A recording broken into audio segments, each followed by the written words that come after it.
A priest's hymns concealing the voices of the lost.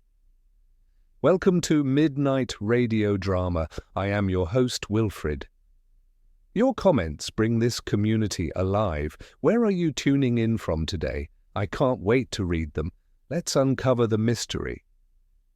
On a pale spring morning, when the air still clung faintly to its winter chill, the people of Flaxborough were gathered in the church of St. Botolph the Lesser. It was not a Sunday, nor a feast day, nor even an occasion that could, by any stretch, be described as ceremonious. Rather, it was the church's annual general meeting, a curious ritual by which the congregation pretended to take decisions while the vicar and a small circle of formidable churchwardens actually did so. Mrs. Beasley, whose sense of ownership over the parish extended to the velvet cushions on the pews, had been speaking with the authority of one used to distributing opinions along with hymn sheets. "If I may be permitted," she announced, "to remind all present that the matter of hymn selection remains one of balance. We cannot be forever alternating between dirges fit for a burial and those ghastly modern choruses that sound like milkmaids whistling." This produced approving nods, save from Mr. Pottle, the choirmaster, who objected on professional grounds to any encroachment upon his right to instruct both children and sopranos in what, in his view, amounted to ecclesiastical songcraft. At the centre of the gathering, presiding with a patience cultivated through years of parish disputes about flower arrangements, was Father Leonard Hatch. Tall, bespectacled, and given to speaking in sentences of such length that their beginnings had to be refreshed by the time he arrived at their end, he was not an especially inspiring figure. Yet in the manner of vicars across the country, he was endured, occasionally respected, and more often than not underestimated. The business of parish accounts was proceeding in its usual sluggish fashion when the meeting was suddenly animated by an interruption.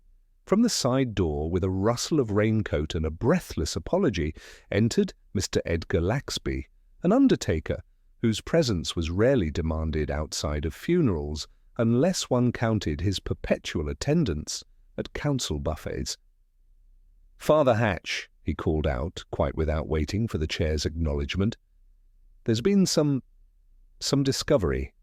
In the hymnals there was, in the pause that followed, a rustling that might have belonged to angel wings if angels were composed chiefly of wool cardigans and throat-clearing." "Hymnals," repeated Father Hatch, as if the word were suddenly foreign. "Pray, Mr. Laxby, what discovery should be made in hymnals? Surely not mildew?" Laxby shook his head, producing a thin packet of folded paper, which he held up in one hand like an incriminating relic. "Notes, sir, handwritten notes, slipped between pages, very odd, if I may say. They speak of, well, names, dates, directions, a list, almost." This provoked a stir of genuine interest, more than anything in the balance sheets could have inspired. Mrs. Beasley leaned forward with the eagerness of one certain that a scandal was at last to justify her years of vigilance over the parish silver. The vicar frowned, took the packet, and, after unfolding, read with a slowness that seemed less to clarify than to cloud. The first slip contained a name, one Mrs. Ida Cowper, followed by a date in 1947 and the phrase "Garden Hedge, East Side." The second bore a man's name, Samuel Blight, 1952, together with "Beneath Pew by Pillar." By the time the third had been read, even the children fidgeting at the back sensed the thrill of an incipient mystery. "Well," said Father Hatch eventually, his voice an attempt at dry dismissal. "Some childish prank, I am sure. Youths delight in alarming us with their little jottings." But the silence in the hall contradicted him. Every member of the congregation knew that youths, however mischievous, were rarely capable of spelling "beneath" correctly, much less choosing their victims from among the long departed. Mrs. Beasley whispered, in what she fondly believed was a conspiratorial undertone. "Mark me, there's something dreadful under all this. People don't write directions in hymn books unless there's something to be found by them." Her neighbour, Mr. Pottle, muttered, "Bodies, perhaps," and then, struck by the drama of his own suggestion, repeated it louder. It was precisely the sort of remark that sets loose a town's imagination. By the end of that morning, as the congregation spilled into the high street, the news had not only travelled but flourished. The hymnals, it was said, contained evidence of murders. "Hidden victims," whispered one grocer to another, "buried where no one would think to look." By tea-time, Mrs. Glossop of the greengrocer's was prepared to swear she had herself seen Father Hatch locking the vestry with a key that glowed suspiciously in the dusk, and Mr. Binns, who drove the market's fish van, assured 3 separate listeners that his father once told him of people who disappeared after evensong. By the following morning, Inspector Purbright had received the inevitable telephone call from his superintendent. It was worded with the polite fatalism of one who accepts that absurdities once reported must be pursued with all the trappings of officialdom. "Some foolery at St. Botolph's, Purbright. The vicar's got hymn books filled with what parishioners are pleased to call clues. Names, dates, and so on. Best send a man down. Appearances, you know." Purbright, who was trimming the wick of his desk lamp in anticipation of a long report on street lighting contracts, gave the sort of sigh that seemed more an acknowledgment of life's general persistence than of personal inconvenience. "Yes, sir," he said gently. "Appearances are, in such cases, half the work." And so it was that by afternoon Inspector Purbright himself was walking through the neat churchyard of St. Botolph the Lesser, his gait slow, his expression politely attentive to the gravestones, as though they might themselves be consulted before any living witness. He paused, not for the first time in his career, to consider the peculiar English tendency to embroider tedium into melodrama and melodrama into scandal. Inside he was met by Father Hatch, whose long fingers clutched the offending slips of paper as though they were both poisonous and indispensable. "A prank, Inspector, undoubtedly," the vicar said, though his voice lacked conviction. Purbright inclined his head. "Pranks do tend to contain rather more laughter than I have yet encountered in this one. Might I see the hymnals?" And as the inspector turned the pages with the same patience he might afford to a town council agenda, the mystery began its quiet stirrings, buried, as it were, among hymns. The congregation of St. Cuthbert's had not yet entirely recovered from the disturbance of that morning service, though by mid-afternoon the incident had been reshaped by repetition and embroidery into something approaching legend. Flaxborough, like many respectable market towns, nourished itself as much upon scandalous sustenance as upon bread. The elderly Miss Teal, a devoutly spiteful woman with nothing in her pantry but biscuits and conjecture, had been the first to take her version of events to the post office, where she was sure of a captive audience among those waiting for pensions. By her account, the hymn book had not merely been a vessel for the mysterious slip of paper, but positively brimming with additional papers, a whole sheaf, she claimed, crammed between the pages, fluttering like the wings of sinful bats. This was a sight that not even Miss Teal herself had actually witnessed, but she felt a certain responsibility to enlarge the town's sense of outrage. Her whispers to Mrs. Maud Fleder, who was queuing for a money order, transformed into loud disapproval by the time they reached the counter. Meanwhile, at the Bull Hotel lounge, where a group of retired businessmen habitually consoled themselves with gin and the dwindling authority of their voices, the consensus was that the paper had been a coded message of some sort. Colonel Barraclough, a man who had not been to church since 1949 but retained a sturdy belief in the conspiratorial, insisted that the hymn books were clearly being used for subversive purposes. His neighbour, Mr. Cantrip, formerly of the Borough Council, preferred the theory of blackmail. "It's always blackmail," he pronounced, in a tone that suggested experience if not expertise. Inspector Purbright heard none of this immediately. He had spent much of the early afternoon in his office at the police station, reviewing the brief report filed by Sergeant Love. Love, with his characteristic attention to the trivial and disregard for proportion, had supplied a description of the folded slip. 2 inches wide, 4 long, cheap-lined paper, blue margin faint but visible, handwriting probably feminine, dark blue ink, letters small and crabbed, impression made deep into the fibres, suggesting a firm nib and unyielding character. Purbright had smiled faintly at that last part. He had not instructed Love to imagine the character of the writer, but then neither had he instructed him not to. The actual words, though, were less amusing, a series of initials followed by what appeared to be dates, the earliest from nearly 20 years ago, the most recent less than 6 months. To any ordinary eye it was a mere list, meaningless without context. Yet Purbright had learned over the years to respect the power of lists. People did not generally make them without cause. At 3 o'clock he strolled along to St. Cuthbert's vicarage. Reverend Crail received him with the wounded dignity of one who suspects his hospitality will be rewarded with insinuations. He was a tall, narrow man whose face seemed to have been shaped by duty rather than inclination. "Inspector," he said, guiding Purbright into a dimly lit study that smelt faintly of lamp oil and damp cassocks, "I do trust we are not embarking upon anything melodramatic." Purbright assured him, with his habitual mildness, that melodrama was the very last thing the borough police aspired to.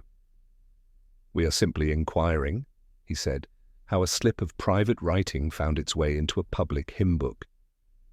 The Reverend allowed himself a sigh that hovered between resignation and disdain. "The hymn books are handled by vergers, choir boys, occasional volunteers from the Mothers' Union, and, I fear, unsupervised children.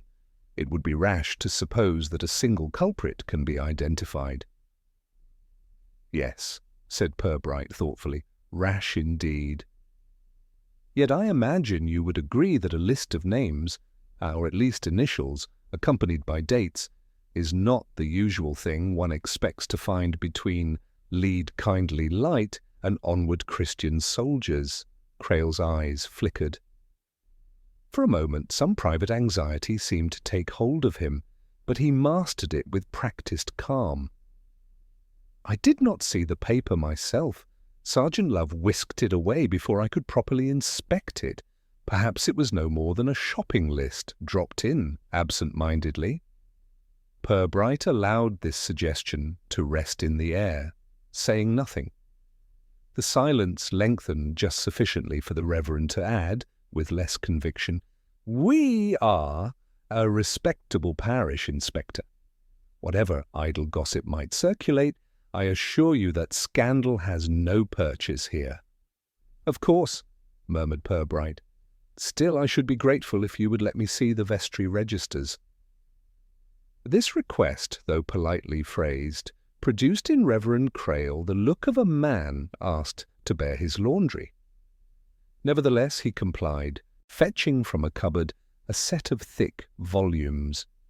The inspector leafed through baptisms, marriages, and burials, noting absently the neatness of the script and the frequency of certain surnames. He asked a question or two about parishioners who had since moved away, about families no longer prominent in the town. The Reverend answered carefully, as though conscious that the inspector was compiling impressions he did not care to confess. When Purbright finally took his leave, he paused at the church porch. There, in the chill air, he looked across the marketplace. 2 women were huddled outside the greengrocer's, heads close together, clearly exchanging the latest inflation of the morning's discovery. He recognized one as Mrs. Fleder, and was unsurprised. Flaxborough had never been in need of a press service when Mrs. Fleder was available. He walked slowly back to the station, turning over the image of those initials and dates. They might refer to meetings, to assignations, to debts paid or unpaid. They might equally record the admissions of penitents. That last possibility lodged itself quietly in his mind. By late afternoon, gossip had achieved such circulation that Mrs. Glossop, who ran the wool shop, told her customers that the hymn book had contained not a list, but an entire diary, complete with lurid details of seductions among the church choir. "I should know," she insisted to a sceptical young mother buying knitting needles, "because my cousin's sister-in-law was sitting just behind the poor widow when it happened." The young mother, though unconvinced, was careful to nod. It did not do to contradict Mrs. Glossop in her own shop. At the police station, Sergeant Love was still preoccupied with the handwriting. He had procured from his desk drawer a collection of samples, old witness statements, signatures on receipts, which he was laying side by side with the slip. Purbright looked over his shoulder.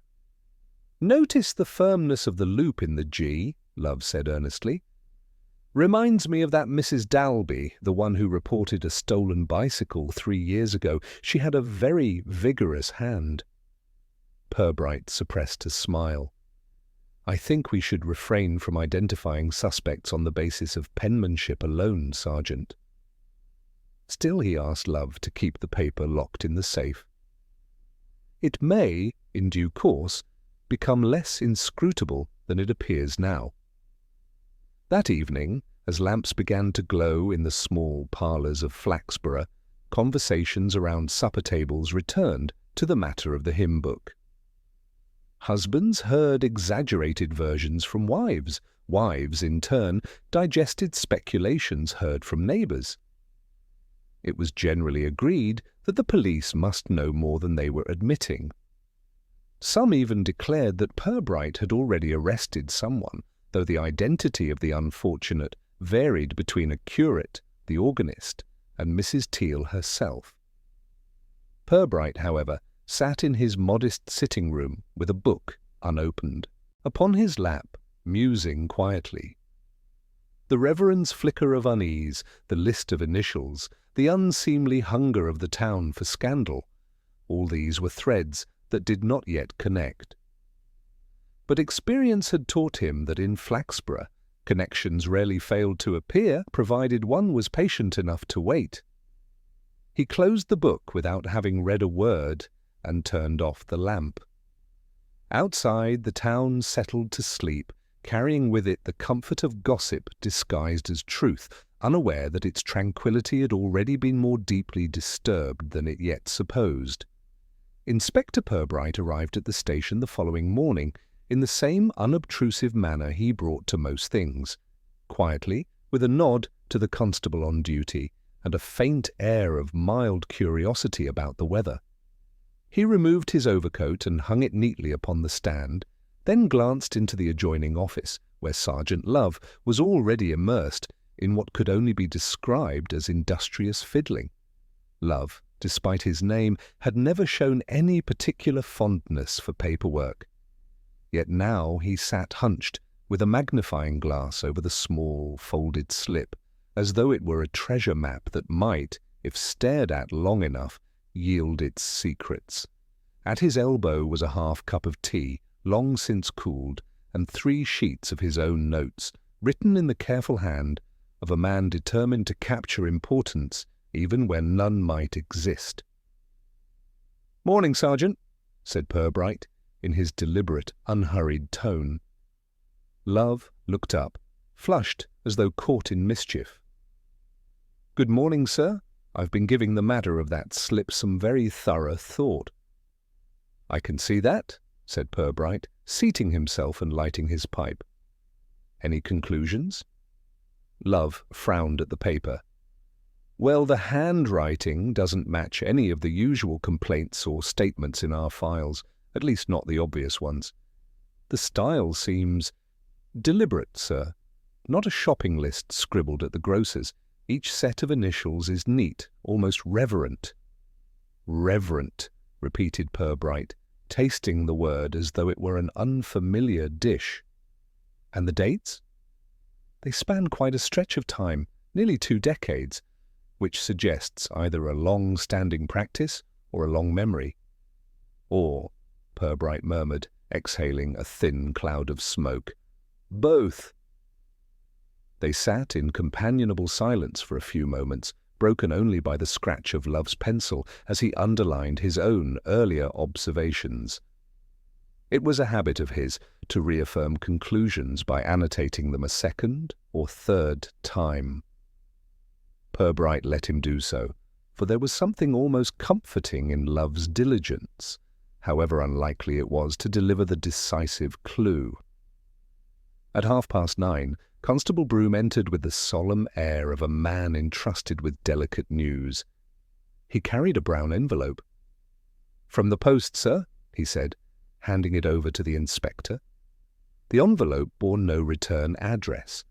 Inside was a single sheet of cheap writing paper, upon which had been typed, badly, a short message. "You are wasting your time. The list is not for you." Purbright read it twice, then slid it across to Love. "Not for us, apparently," he said mildly. Love blinked. "Someone knows we have it, sir.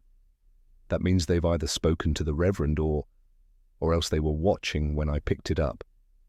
"Quite so," said Purbright. He tapped the paper. "And what do we make of the typewriter?" Love examined the uneven characters, noting the faint smudges and the misaligned e's. Old ribbon, worn machine, not municipal issue, too neglected, could be from any home study or small business. "Which in Flaxborough," said Purbright dryly, "narrows it down to only several hundred possibilities." Still, the note had a curious effect. Where before the slip of initials and dates might have been dismissed as an oddity, now it was clear that someone cared enough to discourage inquiry. That, to Purbright's mind, elevated the matter considerably. By mid-morning, gossip had already adapted itself to the new day.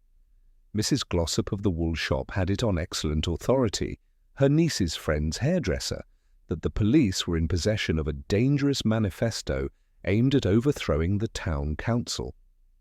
The organist, meanwhile, had been told by a greengrocer that the list was connected to long-forgotten debts involving the Bull Hotel. As ever, speculation in Flaxborough travelled faster than any official communication. Purbright, knowing this, chose his next step carefully.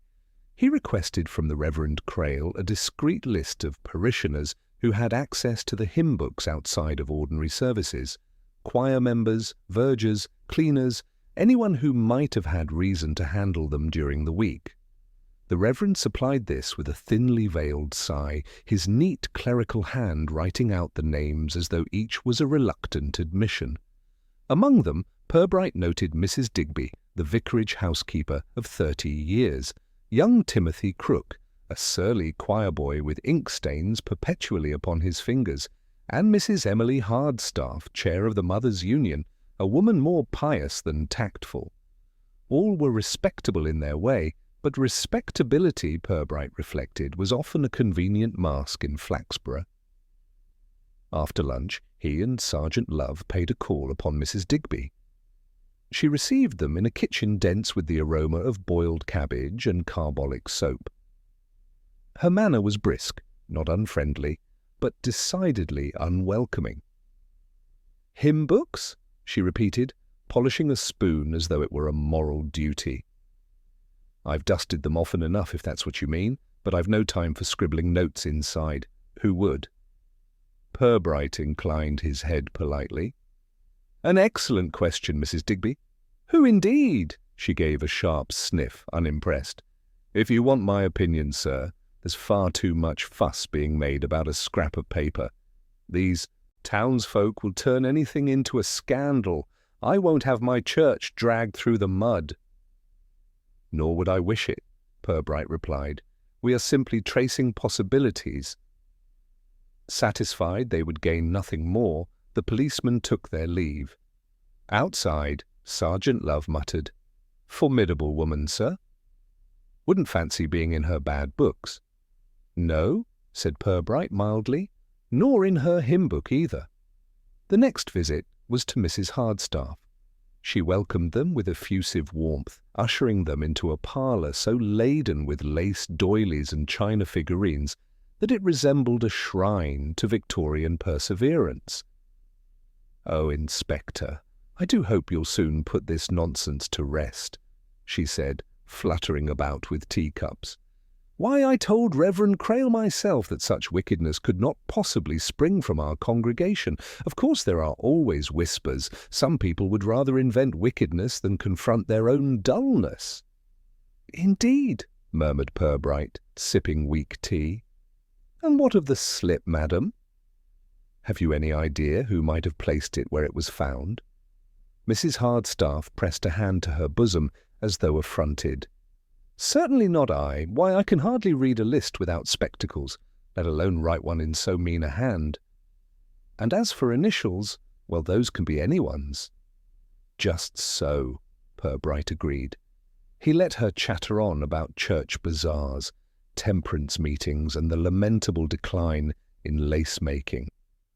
All the while he observed her bright, darting eyes and the way her hands fidgeted with her teacup. He left unconvinced of her innocence, but equally without evidence of guilt. By the time they reached the station again, dusk was beginning to fall. Flaxborough, with its lamplight glimmering on cobblestones and the faint hum of gossip in every parlour, looked the picture of tranquil English respectability. Yet Purbright, gazing from his office window, knew better. Tranquillity in Flaxborough was often the most deceptive thing of all. He turned back to his desk where the anonymous note lay beside the folded slip. Two puzzles now, each guarding the other. Somewhere in the town, perhaps in a tidy parlour, perhaps in a cluttered study, was someone whose past was written in those initials and dates, and that someone, it seemed, would prefer the record remain undiscovered. Purbright drew on his pipe, the smoke curling lazily upward. He would wait, and he would watch. Flaxborough, in its eagerness to whisper, would sooner or later supply him with the thread he needed, for in Purbright's experience, silence in such a town was always temporary, and when it broke, it tended to break loudly. Inspector Purbright arrived at the station the following morning to find Sergeant Love once again hunched over the offending slip of paper, as if the act of staring might force it into confession. The room smelt faintly of stale tobacco and the tea leaves of at least 3 abandoned cups. Love looked up guiltily when his superior entered, like a schoolboy caught trying to coax a beetle into doing arithmetic. "Morning, Sergeant," Purbright said, removing his hat and coat with his usual calm deliberation. "Has the list divulged its secrets overnight?" Love flushed and cleared his throat. "Not quite, sir, but I have, if I may say so, observed certain tendencies." Purbright, seating himself and tapping out his pipe, raised his brows. "Tendencies?" "Yes, sir. For instance, the dates are not evenly spread. There are clusters. In 43 and again in 51 there's a burst of entries, and then nothing for a spell, like a diary kept in fits and starts." "Or like a record made whenever necessity arose," Purbright murmured. Love brightened. "Yes, sir, exactly." Before Purbright could pursue the thought, the telephone rang. He lifted the receiver and listened, his expression giving nothing away. At length he replaced it and sat back, puffing gently. "That was Dr. Hilliard," he said. "He has just returned from visiting Mrs. Jessup in Eastgate Terrace. It appears she is in considerable distress over some letters that have gone missing. Letters, sir? Old ones, kept in a box. She is convinced they have been taken, though there is no sign of burglary. She insists the police must be involved. Love frowned. Might it be connected to our slip, sir? Purbright's eyes, mild but shrewd, met his sergeant's. It might. Mrs. Jessup was once secretary to the Mothers' Union, was she not? That's right, sir, for years. And she still writes notices for the parish magazine. Then I think we shall visit her, Purbright said, rising. Mrs. Jessup lived in a narrow brick house that smelt of lavender polish and faintly of boiled onions. She greeted the inspector and sergeant with an eagerness bordering on desperation. "Oh, thank heavens you've come," she exclaimed, ushering them into her parlour, which was crowded with overstuffed chairs and photographs of long-departed relatives. "I knew you'd understand. It isn't just any letters, it's memories, Inspector. My late husband's correspondence from the war, and a few things entrusted to me by others." Purbright, who had a talent for silence, allowed her to unburden herself fully. She described how the box had been kept in a locked drawer. Yesterday morning, she had gone to look for a particular letter and found the entire bundle missing. "No sign of forced entry?" Purbright asked gently. "None at all. That's what's so dreadful. I hardly like to say it, but I fear it must be someone who had a key, someone who knew." Love, in his helpful way, asked, "Would anyone else in your household have access, ma'am?" Mrs. Jessup gave him a look as if he had accused her of espionage. "Certainly not. I live alone, as is well known." Purbright interposed smoothly. "Do you recall the contents of these entrusted papers, Mrs. Jessup?" She hesitated, then pressed her lips together. "They were private, that is all I will say. But it is imperative they be recovered. I can't explain why, Inspector, but I feel they are part of something larger, something unwholesome." Purbright inclined his head. "We shall do our best."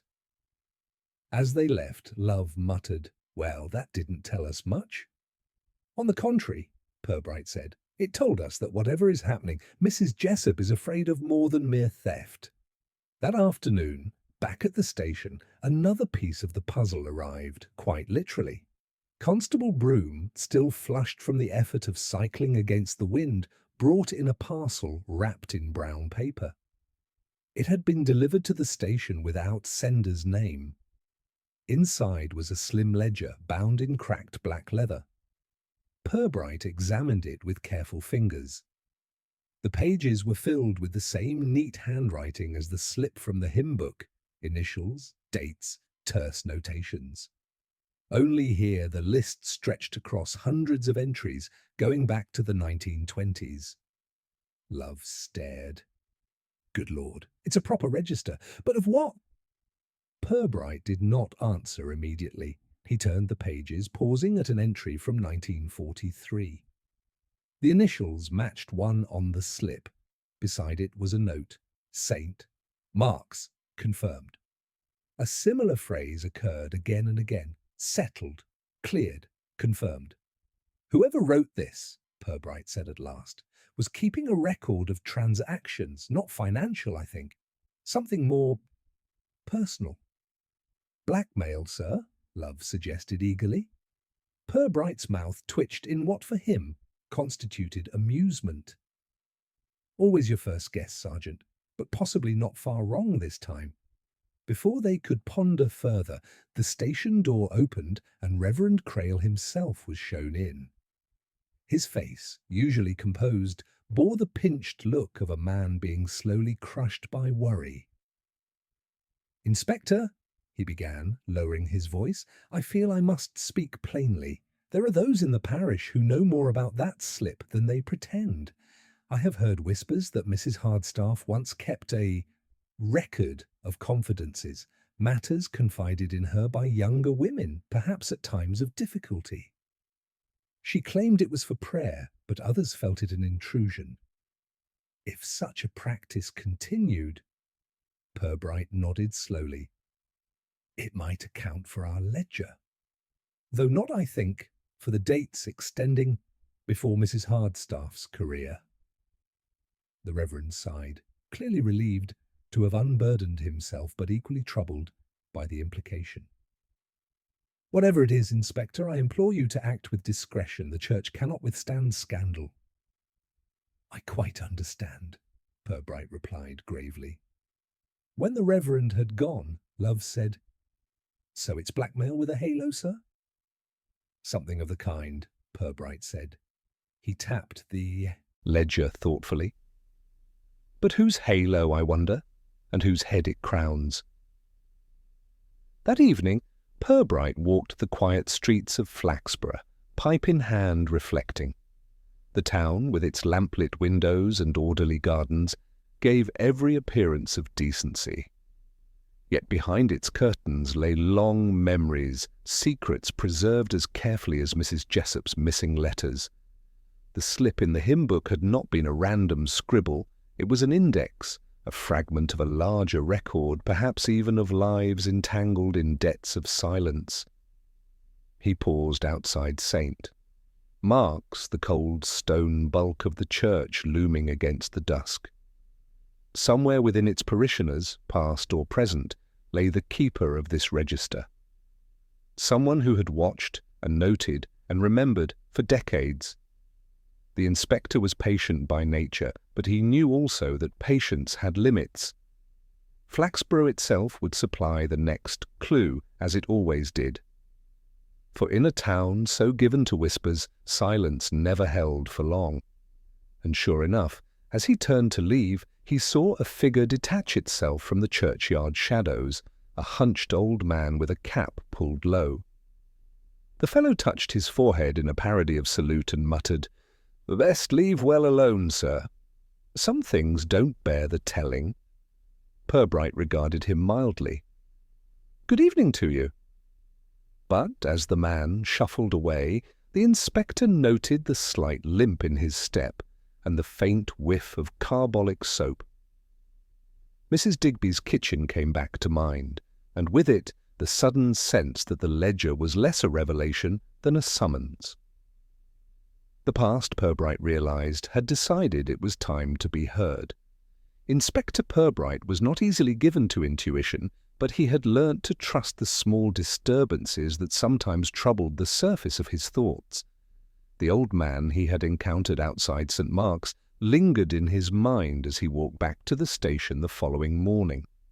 The limp, the smell of carbolic soap, it was not much, but in a town like Flaxborough, such details rarely went unconnected. Sergeant Love greeted him with unrestrained enthusiasm, waving the black ledger as though it were the Holy Grail. "I've been through half of it, sir. Cross-checked with the borough directory. Some of the initials correspond to actual families hereabouts. I'm certain of it. See here, CT settled 1943. That's got to be Charles Tewson. He ran the pawnbrokers then." Purbright examined the page with calm interest. And what would Charles Tewson have had to settle? Love's face lit with a kind of boyish excitement. "Debt, sir? Or maybe some indiscretion. If this is blackmail, and I can't think what else it is, then it makes perfect sense." Purbright gave a small, almost indulgent nod. "It may make a certain sense, but that is not the same thing as the truth." He set the ledger down carefully. "Did you notice that some entries carry the word confirmed, others settled, and still others nothing at all?" "Yes, sir. I thought maybe confirmed means the person admitted the matter and settled that they paid up." "It's all very systematic." "Systematic indeed," Purbright murmured. "Which leads us to wonder who in Flaxborough would maintain such a system for decades." Love frowned, stumped for once. Before their speculations could continue, Constable Broom appeared at the office door, his helmet clutched in both hands like a penitence offering. "Beg pardon, sir, but there's a gentleman downstairs, says he must speak to you, won't give his name." Purbright rose. "Let us not keep him waiting." The visitor proved to be a gaunt fellow of middle years, dressed in clothes that had once been respectable but were now frayed at the cuffs. His eyes had the anxious dart of a man who feared discovery even in solitude. "You're Inspector Purbright?" he asked, his voice low. "I am. I shouldn't be here, but I can't sleep, you see. They'll come for me too, sooner or later." Purbright gestured him to a chair. "Who precisely will come for you?" The man swallowed. "Whoever keeps that damned ledger. I knew about it years ago. My sister, she was caught up in it. She told me once, in a fit of tears, said she'd been made to pay, though she wouldn't say what for. She died not long after, never married. That book's poison, Inspector. It's ruined lives quietly for years." Purbright regarded him with gentle seriousness. "And you never thought to speak of this before?" The man's face tightened. "What good would it have done? People would laugh, or worse, believe I was part of it. But now the ledger's surfaced, and I know it'll drag more folk down. You need to stop it." Before Purbright could probe further, the man stood abruptly. "I've said too much already." And without waiting, he hurried out, leaving only the faint smell of damp tweed behind. Love, who had been listening wide-eyed, burst out, "Well, that clinches it, sir. Blackmail for certain." "Possibly," Purbright said quietly. "But did you notice he never once named the person responsible?" But that afternoon, Purbright decided upon a visit to the parish records office. If the ledger contained entries dating back to the 1920s, there might be a clue among the church registries or civic minutes. The office, housed in a draughty room above the library, was presided over by Miss Baines, a small, sharp-eyed woman with an encyclopedic memory and a passion for neatness. "Of course I know of Mrs. Hardstaff's little journal," she told the inspector briskly when he hinted at the subject. She fancied herself a custodian of other people's virtue, collected confidences the way some collect teaspoons, but she wasn't the first. That sort of thing goes back in Flaxborough. Our good citizens do love to keep an eye on each other. "Do you recall anyone before Mrs. Hardstaff who might have kept such a record?" Purbright asked. Miss Baines tapped her chin. "Well, there was the Ladies' Guild secretary in the 20s, Miss Renshaw. Very pious, but given to writing everything down. Minutes of meetings 3 times as long as the meetings themselves. She kept files on parishioners too, or so I've been told. Could be she started the practice and Mrs. Hardstaff inherited it." Purbright thanked her, but as he descended the narrow stairs he felt the knot of the matter had grown rather than loosened. This was no single blackmailer, but a tradition, a relay of guardianship over private shame, passed from hand to hand like an heirloom no one wished to claim openly. Meanwhile, Love had been making inquiries of his own, with mixed results. When Purbright returned, he found his sergeant flushed with indignation. "I tried speaking with Mr. Potticary, the solicitor. Asked him discreetly if he'd ever heard rumours of this ledger. He practically bit my head off, sir. Said he would not dignify police tittle-tattle with a reply. I'd swear he was nervous, though." Purbright looked thoughtful. "Nervous men sometimes bark the loudest. Very well, Sergeant. We shall let Mr. Potticary stew a while." He turned again to the ledger, leafing to the later pages. A cluster of entries from the early 1950s caught his eye. Several bore the initials MJ, each followed by the word confirmed. The dates were consecutive, almost weekly. "Sergeant," he said quietly, "how many parishioners in this town answer to MJ?" Love blinked. "Dozens, sir. There's the Joiners, the Judsons, old Mrs. Malkin's niece. Why?" Purbright closed the book gently. because whoever MJ was, he or she was of great interest to our chronicler, and because I suspect that thread will lead us closer to the heart of this matter.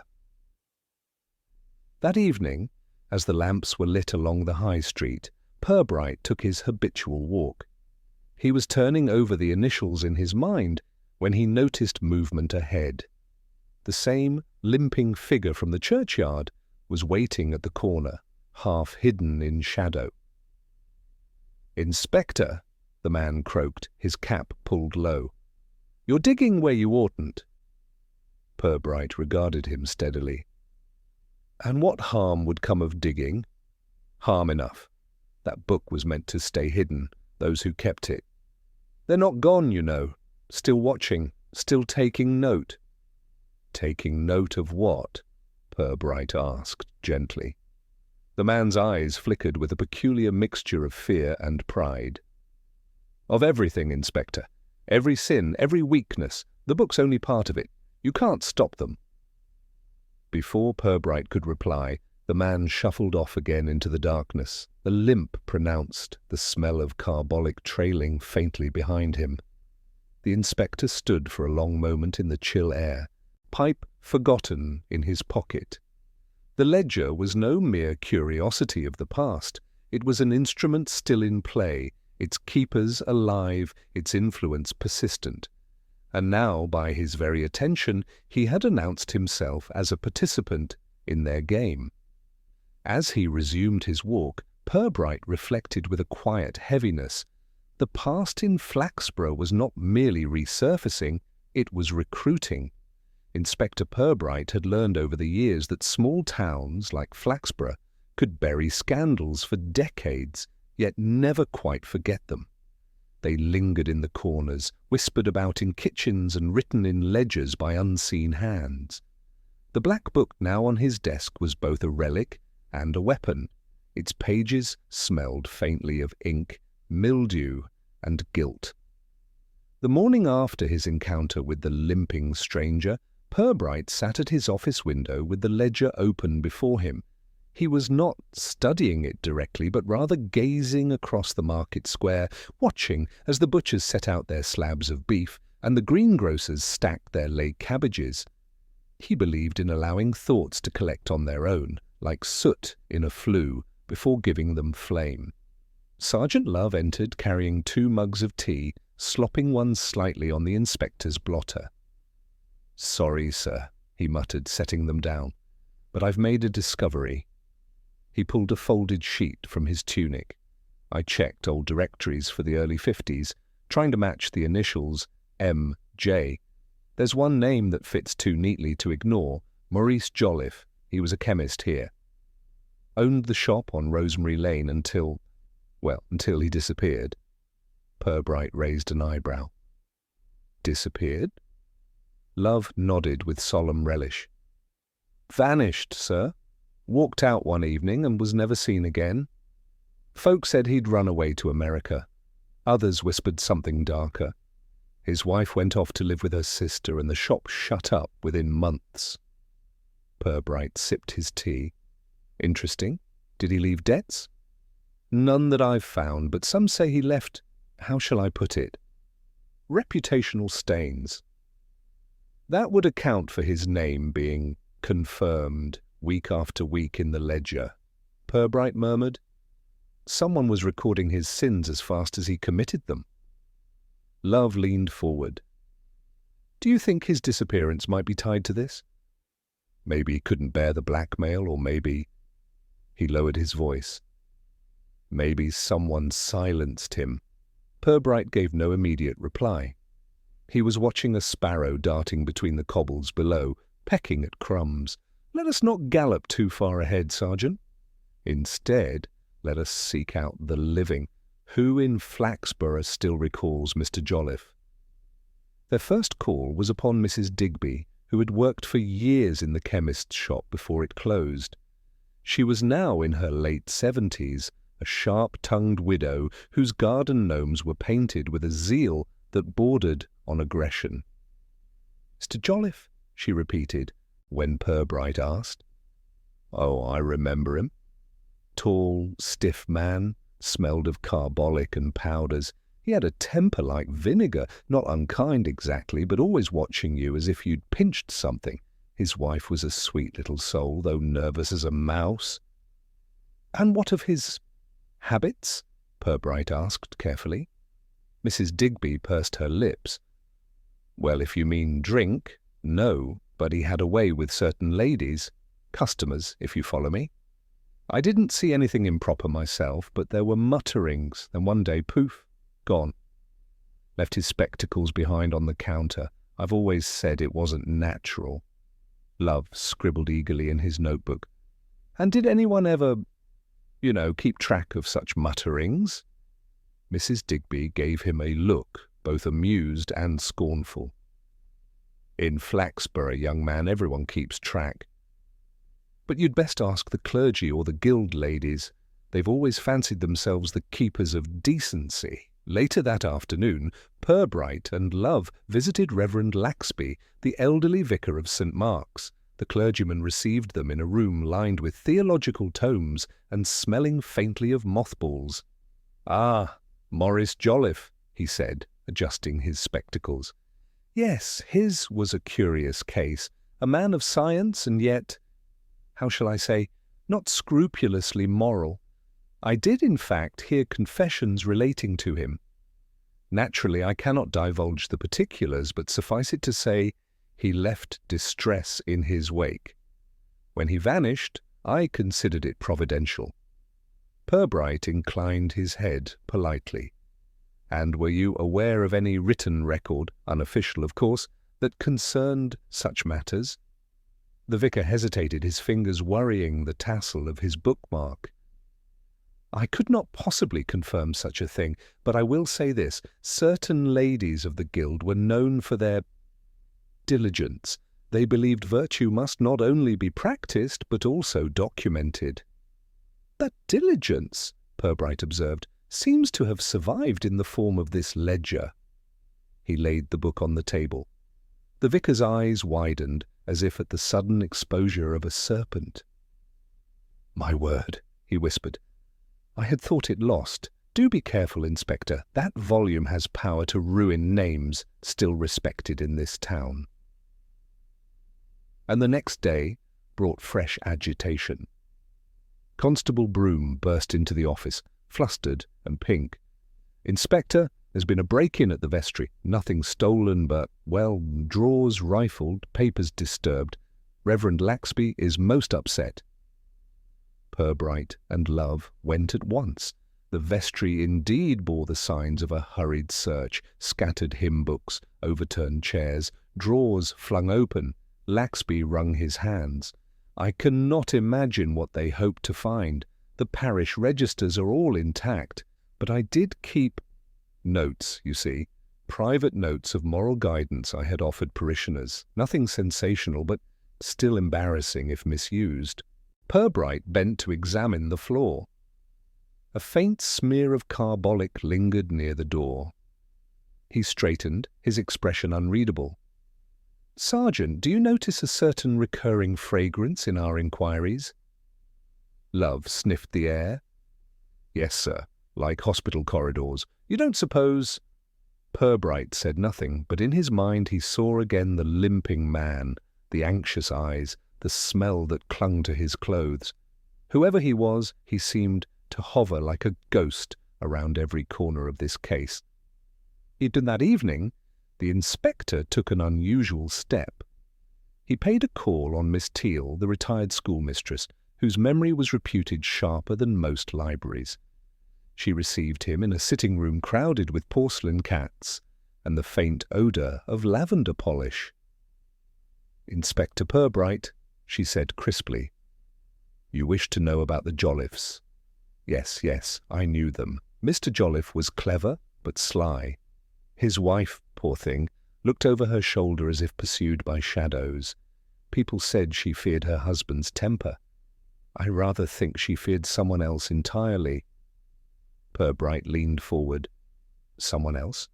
Miss Teal tapped her spectacles against her chin. "Yes. There was talk of a figure who came calling late, sometimes slipping into the shop by the back door. Not a lover, no, not that. More the look of an enforcer, a man who limped, if I recall. Always smelt clean, too clean, carbolic, perhaps. People said he came not for medicine, but for messages. The inspector felt the chill of recognition. And what became of this man? Miss Teal shrugged. Oh, he faded away, as such people do. But if you ask me, he was more dangerous than Jolliffe himself. A keeper of secrets, Inspector, and keepers of secrets never relinquish their hold willingly. When Purbright returned to the station, night had fallen. Love was waiting, yawning into his hand. "Find anything, sir?" Purbright placed the ledger on the desk with deliberate care. "Yes, Sergeant. We are not chasing merely a record of sins. We are chasing the man who has carried them forward, perhaps from one generation to the next." Love frowned. "You mean the limping fellow? But who is he?" Purbright gazed at the closed ledger, the faint smell of mildew rising from its cover. "That," he said quietly, "is what we must learn. Because as long as he remains in the shadows, every name in this book, and perhaps every decent name in Flaxborough, remains in his grasp." And for the first time in days, Purbright allowed himself to admit what his instincts had whispered all along.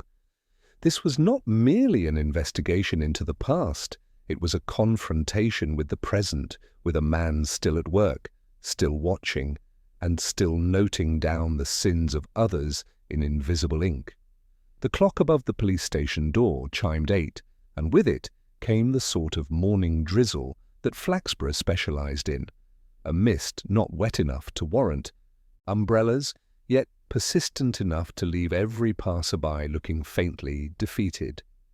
Inspector Purbright found the weather perfectly suited to his thoughts, which had settled overnight into a kind of resigned clarity. The ledger, the vanished chemist, and the limping man were threads of the same cloth. Sergeant Love, however, greeted the new day with a degree of optimism unbecoming of their circumstances. "Good news, sir," he said, bustling in with a sheaf of papers. "I've tracked down Mrs. Jolliffe, the chemist's widow, lives now in a little cottage on the edge of Broughton Lane. Keeps hens. The neighbours call her a bit peculiar." Purbright looked up. "Peculiar in what sense? Talks to her hens?" Love consulted his notes. "Well, yes, but also apparently won't enter the town centre, hasn't in years. People take her groceries out to her rather than see her come in." "A recluse, then. We must call upon her." Love hesitated. "One thing more, sir. The neighbours say she never stopped receiving letters. Same envelope, same hand, always smelling faintly of disinfectant." Purbright's eyes narrowed. "Carbolic?" Love nodded. "So they say." The inspector tapped his pen against the ledger's cover. "Then let us not delay. Fetch your raincoat, Sergeant. The hens must wait their turn, but their mistress cannot." Mrs. Jolliffe, Broughton Lane, sagged under the drizzle like a faded ribbon, lined with cottages whose roofs slumped in sympathy with their aging occupants. At the end stood Mrs. Jolliffe's house, half smothered in ivy, its gate fastened with a length of string that looked both provisional and permanent. She met them at the door with an air of startled propriety. A thin woman, scarcely taller than the inspector's shoulder, she wore a cardigan several sizes too large and a scarf tied tightly round her head, as though to keep thoughts from escaping. "Yes?" she asked, her voice high and guarded. Purbright introduced himself and Sergeant Love. "We'd like to ask you a few questions, Mrs. Jolliffe, about your late husband." At the mention of his name she flinched, but then straightened her back. "Maurice is gone, long gone. There's nothing left to say." "On the contrary," Purbright said gently.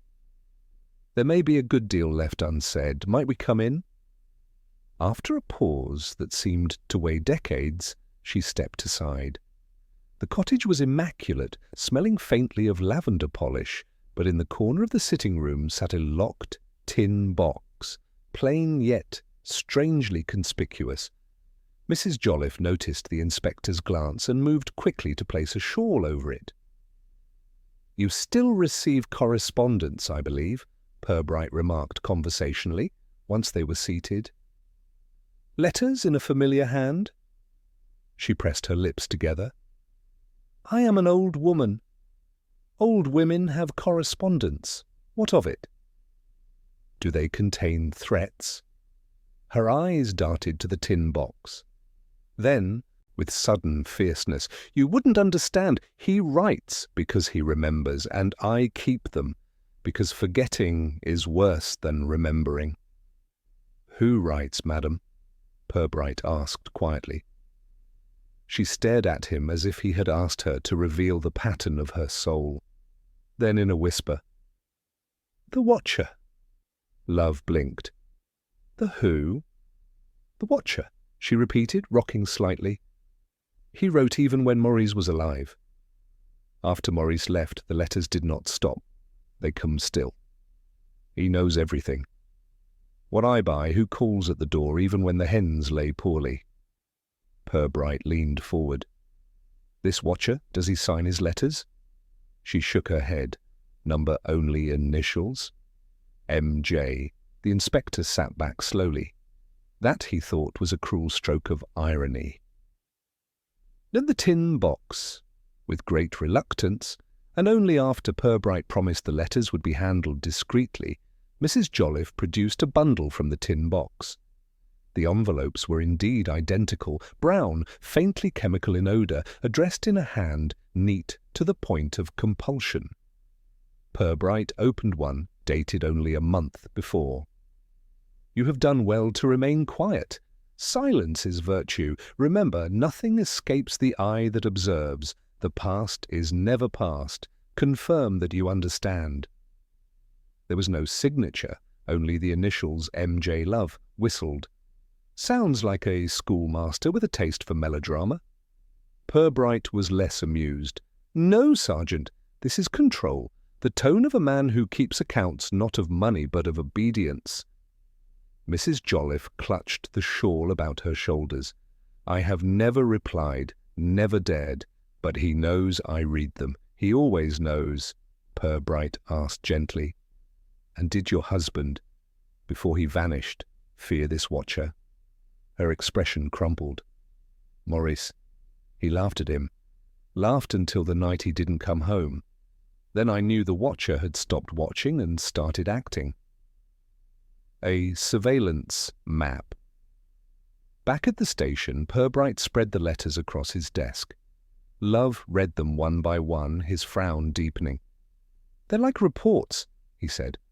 "Every little detail of her life, sometimes whole lists. When the postman came, what colour ribbon she wore, even how many candles she lit at church." Purbright nodded. "The Watcher keeps his subjects unsettled. By reminding them of their visibility, he ensures they police themselves. A crude but effective mechanism of power." He rose and paced to the window. "We are not looking merely at a blackmailer, Sergeant. We are dealing with a system, a quiet, parasitic institution that has survived in this town for decades. The ledger is its archive. The Watcher is its present custodian." Love scratched his head. "So he frightens people into silence, one by one, until no one dares whisper against him?" "Precisely.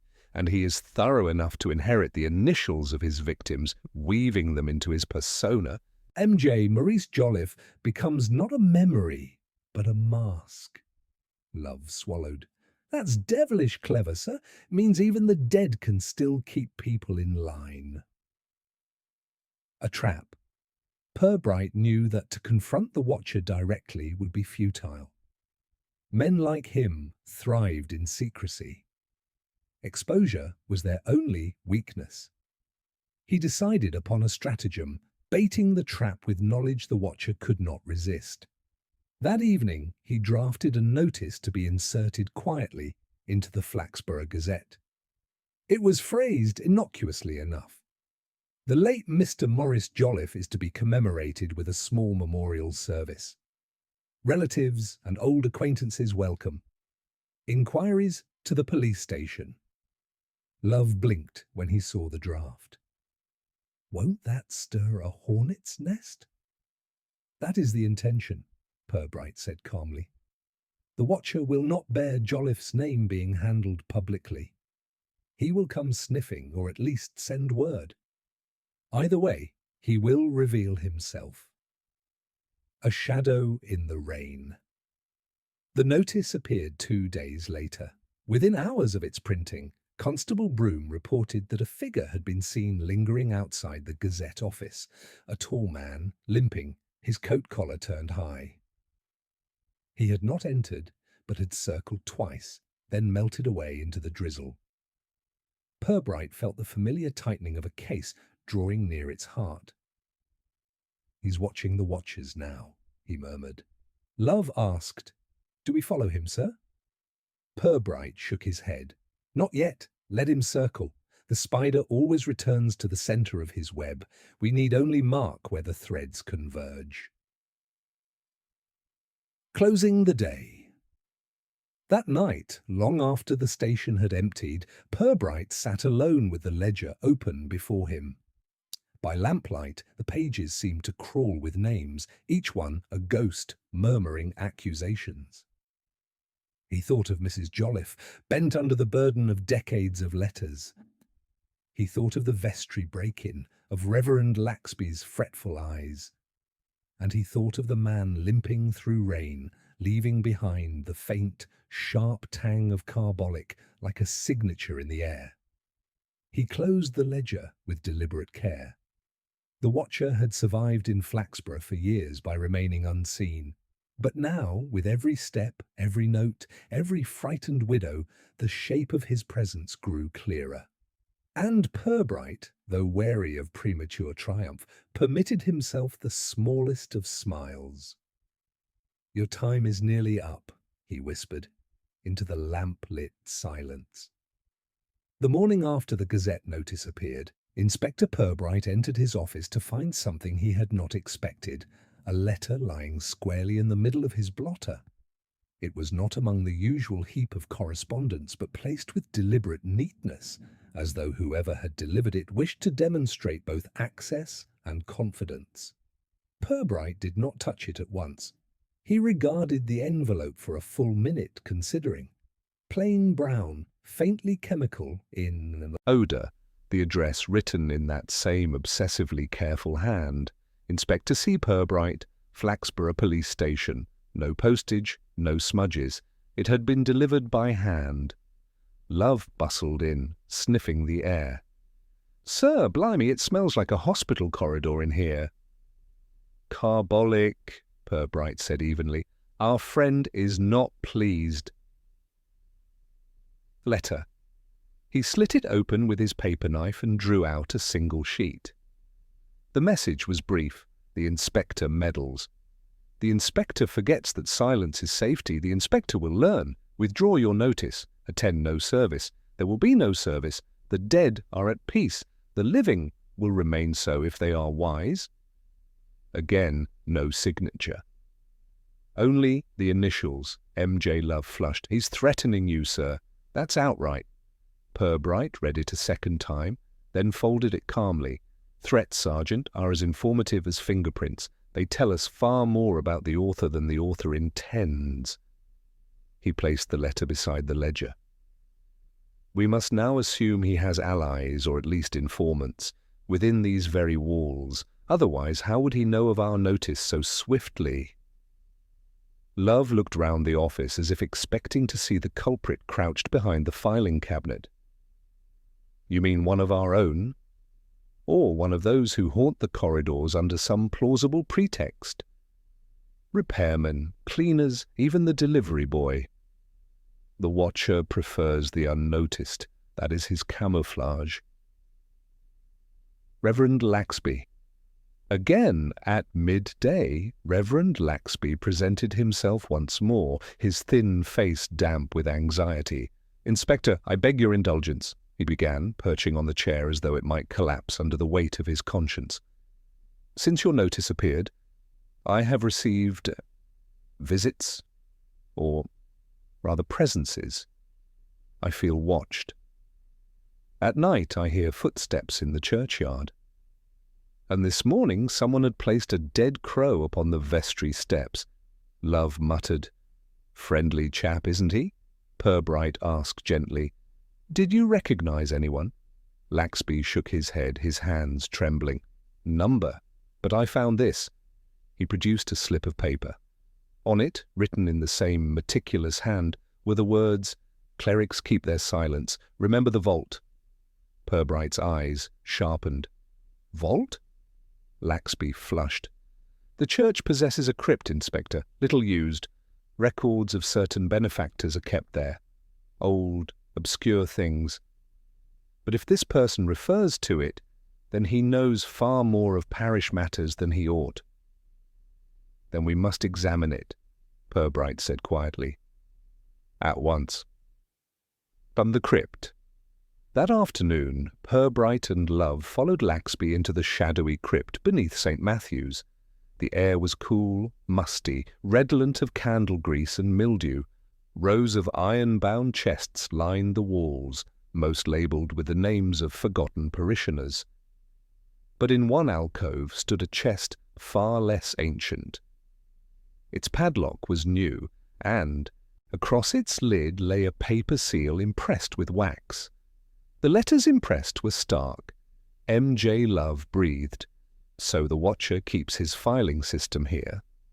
Purbright examined the lock without touching it. "Or wishes us to think so. The seal is too deliberate. An invitation. He wants us to break it, to discover whatever trap he has left." Nevertheless, Purbright requested that a locksmith accompany them the next morning. Night intrusion events forestalled him. That night, long after the crypt had been locked again, a watchman passing the churchyard reported a figure moving stealthily near the vestry door. He described him as tall, limping, his coat collar high against the drizzle. When challenged, the man melted away into the shadows, leaving only a faint whiff of disinfectant behind. By the time Purbright arrived, the vestry door bore fresh scratches as if someone had attempted to force the lock. Inside, the padlock on the chest was gone, the wax seal broken, the chest stood open, quite empty. Love muttered, "Oh, well, that's that. He's cleared it out." Purbright considered the dust on the floor. "Not cleared, Sergeant. Transferred. See here, the drag marks. He removed bundles of papers. Heavy. He has shifted his nest elsewhere." Love groaned. "Back to square one, then." "Not quite. He showed us his urgency. That is as useful as showing his face." A whispering town. By morning, the Gazette's notice had stirred the town into a gossip ferment. Half of Flaxborough now believed the chemist had been murdered. The other half were certain he had fled abroad with church funds. Whispers spread in shops, at bus stops, over teapots, and everywhere a strange new tension, people glancing over shoulders, lowering their voices as though expecting the watcher's ear at every corner. For Purbright, this was proof that the watcher's dominion was fraying. Power depended on fear's invisibility. Once fear became a topic of conversation, it weakened. Yet that very afternoon he received another letter. This one he did not open immediately, but summoned Love first. The second letter. It was shorter than the first. "The inspector is warned again. Do not trespass further. The watcher sees what you think hidden. The watcher knows your walks, your windows, the way you pause at your gate. Persist, and the next silence will be yours." Love sputtered. "That's direct as a bullet, sir." Purbright folded it carefully. "And therefore unwise. Directness betrays fear. Our friend feels pressure. He overplays his hand." "Pressure from us?" "Not only from us. From within his own circle, I suspect. Someone grows restless, perhaps one of his correspondents, no longer finds silence comfortable." An unlikely ally. That evening, as the inspector prepared to leave, a constable announced that a visitor insisted upon speaking with him privately. The visitor proved to be none other than Miss Lucilla Teversham, the town's most formidable gossip, and a woman Purbright usually avoided as one might avoid a nettle patch. She entered with her head high, her hat bristling with defensive feathers. "Inspector, I have information. You must promise me anonymity, though, or I shall deny every word." Purbright inclined his head. "That can be arranged." She lowered her voice. "There is a man lodging at Mrs. Broderick's boarding house. Tall, walks with a limp, keeps odd hours. His room smells perpetually of disinfectant. Mrs. Broderick asked me not to repeat it, but she fears him." Purbright's expression did not change, but inwardly he felt the first solid tug of the line tightening around its quarry. "Thank you, Miss Teversham," he said gravely. "You have done the town a service." So laying plans. Back in his office, Purbright and Love considered the new lead. "We could raid his room tonight," Love suggested eagerly. "And find it bare as the crypt," Purbright replied. "Number. If he suspects we are upon him, he will vanish like smoke. Instead, we shall observe, quietly, persistently. His habits will betray him more surely than a hasty search." Love frowned. "But what if he strikes first?" Purbright closed the ledger. "Then we must be ready. The watcher thrives on others' fear. He has yet to learn that some men are prepared to be watched, and to watch in return." Closing the day, outside the drizzle thickened to a steady rain. Flaxborough's streets glistened, lamps casting long, wavering reflections. Somewhere in one of its narrow lanes, a tall man limped toward his lodging, unaware that for the first time in years his gaze upon the town was being answered by another's.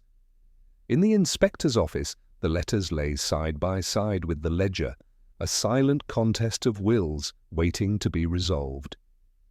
Purbright stood a moment at the window, hands behind his back, and spoke softly to the rain. "Very well, watcher. You know my walks, my windows. Soon I shall know yours." Mrs. Broderick's boarding house occupied the corner of a narrow lane that had long ago been christened Parsonage Row, and had never quite shrugged off the scent of cassocks and mildew. Its curtains were perpetually half-drawn, as though privacy were both a virtue and a curse. It was here, on a damp Tuesday evening, that Inspector Purbright and Sergeant Love began the most delicate of operations, watching the watcher. The plan was not, as Love had first imagined, a dramatic raid or a midnight battering of doors. Purbright preferred patience. He had placed 2 plain-clothes constables in lodgings opposite, armed with notebooks, binoculars, and strict instructions to observe rather than act. He himself walked past once each day in different guises, umbrella in one hand, newspaper in another, never pausing but always noticing. "Like fishing," he told Love, "the line is in the water. One waits for the tug." The lodger. The man they watched lived in the topmost room, a narrow garret whose window looked over the lane like a suspicious eyelid. He was tall, lean, and his limp was pronounced, left foot dragging slightly as though bound by invisible fetters. Neighbours reported his odd hours, returning long after midnight, leaving again before dawn. He carried parcels wrapped in brown paper, always held close to the chest. Mrs. Broderick, summoned discreetly to the station, described him with trembling hands. "Keeps to himself, sir. Pays in cash and not stingy with it. But that smell, I scrub and scrub after he's gone down the stairs, and still the whole house reeks like surgery." "Name?" Purbright asked, and he signed as Mr. Jessup, but whether that's Christian or alias I wouldn't swear. Love muttered, "MJ again? Almost too convenient." Purbright raised an eyebrow. "Convenience in criminals, Sergeant, is often deliberate. They wish us to see one door so that we ignore another. The silent errand. 2 nights into the watch, one constable recorded that Jessup left carrying a battered suitcase. He limped steadily toward the riverfront, entered a derelict warehouse, and emerged half an hour later without the case. When informed, Purbright tapped his pipe thoughtfully. Depositing, not retrieving, a cache. The riverfront warehouse is not his nest, but his cupboard. Love brightened. Shall we search it? Purbright shook his head. Not yet. We must allow him to believe his cupboard inviolate. Then, when he grows bold, he will fill it with more than papers, perhaps people. Love shuddered. You make him sound like a spider, sir. Purbright gave a small smile. Observation suggests as much. The nun re-enters. It was then that Sister Miriam returned to the inspector's notice. She arrived at the station one morning, pale and weary, asking quietly to speak. Inspector, forgive me, but I have remembered something. The man I glimpsed that night outside the church, the one who dropped the match, he walked with a limp. At the time I thought little of it, but now... Purbright inclined his head. Your recollection is of value, sister. Yet I must caution. Memory is clay, not stone. She bowed. Nevertheless, it troubles me. I believe he has watched me also. In the convent garden I sometimes hear steps beyond the wall, and once, this may be my imagination, I smelt disinfectant on the wind. Love muttered, He's getting reckless. Purbright looked at the nun. Did you mention this to anyone else? Number only you. Then you are safe, for the moment. But you will forgive me if I request that you do not walk alone after dark. An empty drawer.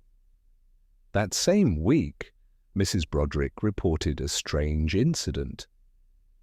He was gone all afternoon, Inspector, and I thought I'd look. In only to air the room, mind you, but his drawer, the bottom one, it was empty. Not just tidy, but as if everything had been lifted out at once. Purbright asked, What usually lay there? Oh, papers, stacks of them, letters, I think. All gone. Purbright sat back. The watcher was moving his archive again. The Gazette notice, the letters, the crypt, all had unsettled him. He was tightening his circle, drawing in his lines. Purbright's calculation. That evening, Purbright and Love walked along the river, their boots splashing faintly against the cobbles. The warehouses loomed in silence, hulks of brick and iron, some abandoned, some half-let to obscure firms. He's consolidating, Sergeant. Every predator must when it fears exposure. He moves his hoard, he trims his risks. But the more he moves, the more we can follow. Love asked, Why not arrest him now? We've enough. Letters, threats, the nun's word, the watchman's report. Purbright shook his head. Enough to suspect, not to convict. A clever defence would paint him as eccentric, but harmless, and the town would be left with a ghost still half believed in. We require evidence that binds him, like the padlock once bound that chest, something he cannot wriggle free of. Midnight encounter. It was nearly midnight a week later when the break came. Constable Briggs, stationed in the lane, observed Jessup leaving with unusual haste. He carried no parcel, but his coat bulged oddly at the pockets. Curious, Briggs shadowed him as far as the churchyard, where Jessup paused by the crypt gate.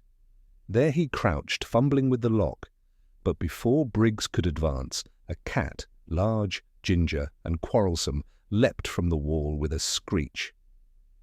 Jessup recoiled, striking his head against the stone, and dropped something metallic to the ground. He snatched it up instantly and limped away at speed, muttering. Briggs reported breathlessly next morning. Purbright listened, then asked, What precisely did he drop? A key, sir? but I couldn't see clearly. He had it back in a flash. Purbright drummed his fingers. Keys speak of doors. We must find which. The boarding house discovery. That afternoon, while Jessup was absent, Purbright obtained a warrant for a discreet search of his lodging. The garret proved austere: bed, chair, table. No letters, no books, no personal ornament. But beneath the mattress they found a small tin box. Inside lay 3 objects: a pair of surgical gloves, stained faintly yellow, a church programme listing Reverend Laxby's sermons, and a photograph torn neatly down the middle. The photograph arrested them both. It showed a group of men in clerical gowns, some smiling, some solemn. The torn portion suggested that one figure had been deliberately removed. Love whispered, "Is this his grudge, sir? Some quarrel with the clergy?" Purbright pocketed the box. Perhaps, but grudges are like photographs. They are cropped to show only what the bearer wishes remembered. Pressure. Mounts. Word of the limping lodger spread despite Purbright's efforts at discretion. Flaxborough's whispers grew fevered. Some swore he was a foreign agent, others a disgraced surgeon hiding from London. Children chanted "Jessup the Watcher" in the streets until mothers dragged them indoors. The Watcher himself seemed to respond. Another letter arrived, delivered through the Gazette office. The inspector gathers crumbs blind to the loaf. "Withdraw, or the harvest will be ashes." Love flung it down. "He's desperate, sir." Indeed, desperation is the herald of mistake. A fatal oversight. It was nearly dawn when that mistake occurred. A constable reported that Jessup, in his haste, had left his garret window ajar. Through it, with the help of a discreet ladder, they glimpsed his table. Upon it lay a notebook, left behind in error. Purbright, peering by lantern light, read a single page: names, dates, amounts, a ledger within a ledger, and among the names those of townsfolk long since dead, each annotated with obscure symbols. Love gasped. "He's kept his own record." Of what, though? Purbright closed the notebook. Of debts, perhaps, or sins, but whatever its nature, it is his Achilles' heel. At last, the Watcher has written himself into the story he thought only he could narrate. Closing of the net. As dawn spread thin light across the town, Purbright knew the circle was closing. Jessup, the limping lodger, had revealed too much. The key, the box, the notebook, they were no longer fragments but a pattern. Yet the inspector also knew patterns could deceive. The Watcher might still hold another mask, another accomplice. He looked out over the waking rooftops and murmured to himself, "Tomorrow, perhaps, the spider meets the lamp." And in the lane below, unseen, a shadow limped slowly home. Morning in Flaxborough arrived with that brittle brightness particular to early spring, when the sunlight, though abundant, still carried no real warmth. The High Street wore its usual mask of activity. Tradesmen unloading vans, the baker's boy dropping loaves at doorsteps, and Mrs. Pringle from the haberdashery carefully adjusting her window display of knitted underthings. Life, in appearance, proceeded undisturbed. Yet beneath that appearance the matter of Father Lomas's hymns and their peculiar burden of secrets continued to exercise imaginations both respectable and less so. Inspector Purbright, for his part, allowed the town to speculate as freely as it pleased. He remained ensconced in his modest office, perusing once more the stack of hymnals seized from St. Cuthbert's. Some had been returned to the vestry after careful examination, but 3, those containing the curious annotations, remained under lock in a cabinet. Purbright had already noted that the marginalia varied not only in handwriting, but in tone, some almost lyrical, others terse, to the point of menace. This inconsistency had stirred the inspector's curiosity far more than the content itself. Sergeant Love, who had been dispatched to collect information of a less literary nature, entered with his customary mixture of eagerness and confusion. "Sir," he began, "I've had a word with Mr. Blenkinsop, the fellow who minds the organ bellows, and he says he's seen all sorts of people hanging about the vestry in evenings when he thought Father Lomas was alone. Not just church members either. A woman from the greengrocers, that chap from the Inland Revenue, and, would you believe it, Councillor Newbold himself." Purbright raised his head. "All perfectly respectable citizens, Love. One would hope the vestry of a parish church might be considered a safer haunt than many in this town." Love frowned, momentarily uncertain whether his superior was commending or mocking the information. "Still, sir," he pressed on, "they might have had no business there. Why would the councillor want to see the vicar after dark?" "Perhaps," Purbright suggested dryly, "he was seeking spiritual reassurance regarding his expenses claims. But you are right. It is an oddity worth noting. And the greengrocer's lady? She says she took him some pears out of kindness." Purbright's lips twitched. "I wonder which Christian virtue dictates the nocturnal delivery of fruit." Love reddened but brightened suddenly as if inspired. "Could have been blackmail, sir. That's what this is shaping up to. All these meetings, these hidden messages in hymnals, it's blackmail. And the victims were leaving notes for Father Lomas to conceal." The inspector contemplated his sergeant with mild amusement. "It is not impossible, Love, that you are correct.